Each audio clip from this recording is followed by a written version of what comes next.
bai sallah, rabon shi da sallah tun bara. Yanzu wani shi kenan daga radda aka yi sallar idi ya bar sallah,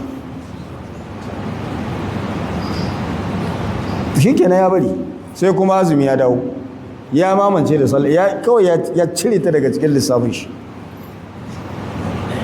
Walin shi bai canza ba, bai tuba zuwa ga Allah subhanahu wataala daga laifukan shi ba, ko kuma ya tuba wadda take ta wucin gadi, takaitacce tubar ramadana kawai, kamar yadda muka ce akwai wanda yake tubar ramadana shikenan kawai, da ramadana ya wuce kuma sai ya koma.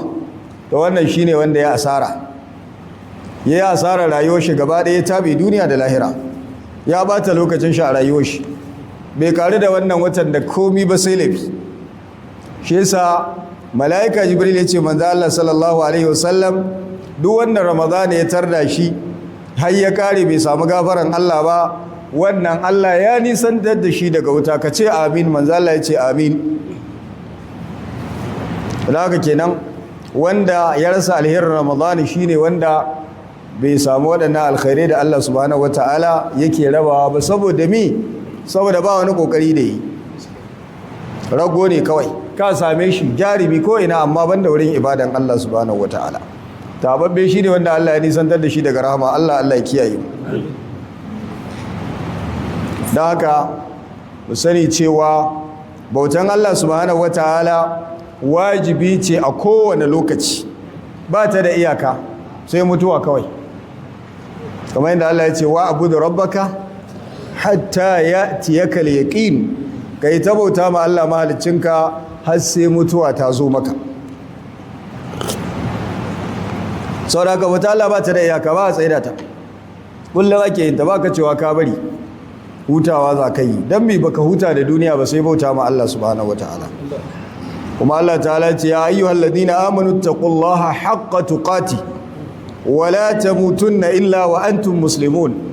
ya ku waɗanda suka bada gaskiya ga Allah, ku ji tsoron Allah matakan jin tsoron Allah, kada ku yarda ku mutu ba ce kuna musulmi.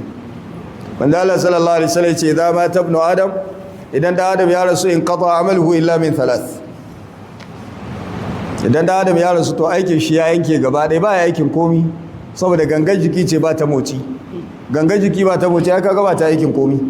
wanda Allah ya ce sai abubuwa da guda uku, saboda haka ita ko mutuwa tana kusa. saboda haka sai mu shirya, mu sani cewa ubangiji Allah ta'ala yana da ibadodin da ya dora mu waɗanda ake yin su a cikin lokutansu. waɗansu na kullun ne, wasu na sati ne, wasu kuma na wata ne, wasu kuma na mine ne, wasu na shekara ne. waɗannan ibadodi cikinsu akwai abin da suke rukunna addinin musulunci ne, cikinsu akwai waɗanda suke cika rukunna addinin musulunci.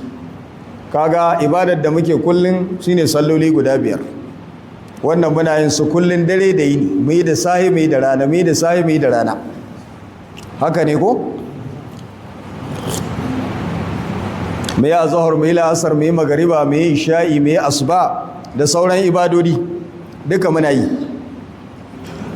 kuma abin nan salloli 5 rukuni ne daga cikin rukunan addinin musulunci.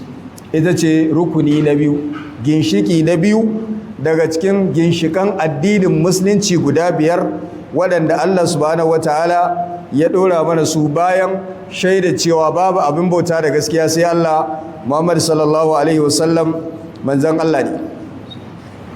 kuma sallah ita ce ginshikin addinin musulunci. ibadar da muke sati-sati shine sallar juma'a. juma'a kuma tana daga cikin mafi girman ibadodin musulunci wanda musulmi suke tattaruwa a cikinsu a wuri guda ɗaya, ba don komi ba saboda himmantuwa da su.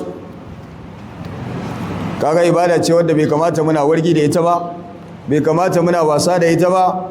ibada ce mai ɗimbin falala, ibada ce wadda annabi sallallahu alaihi wasallam ya ce Allah ta'ala ya jarrabe yahudawa da ita, ba su zaɓe ta ba, suka doki asabar, nasara suka doki lahadi, mu muka dace muka doki ranar juma'a. baka gara ba sa ce wadda falala tana da yawa, ba wurin bayanin ta bane nan wurin.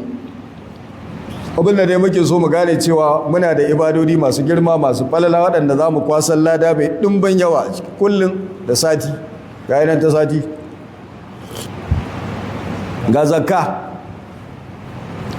zakka mutane suna ɗaukar ta kaman wata tara ce ibada ce yadda kasan sallah kana samun lada gare ta ko to zakka ba tana da lada saboda Allah ya ce kai to abinda Allah ya ce kai kuma Allah zai biya ka kuma kaga zakka sai shekara muke yin ta matukar dai bata zamanto ta kayan gona bace in dai ba ta kayan gona ba to duk shekara za mu yin ta in kuma ta kayan gona ce ranar girbi ranar ba da zakka ga watan ramadana wanda ya riga ya wuce shi ma shekara muke yin shi ga aikin haji shi yake haji din gurungun ma gaba ɗaya cikin rayuwarka yana zama wajibi ne so ɗaya gaba ɗaya rayuwar taka ba wai an ce in kaje ka ƙara koma ba abinda da yake dole ka sauke faralin da Allah ya dora ma shine so ɗaya a rayuwarka amma saboda kwaɗayin alheri saboda kwaɗayin ka ƙara samun ladar da ka samu lokacin da ka sauke wannan farali Allah ya baka dama in kana so duk shekara ma sai ka koma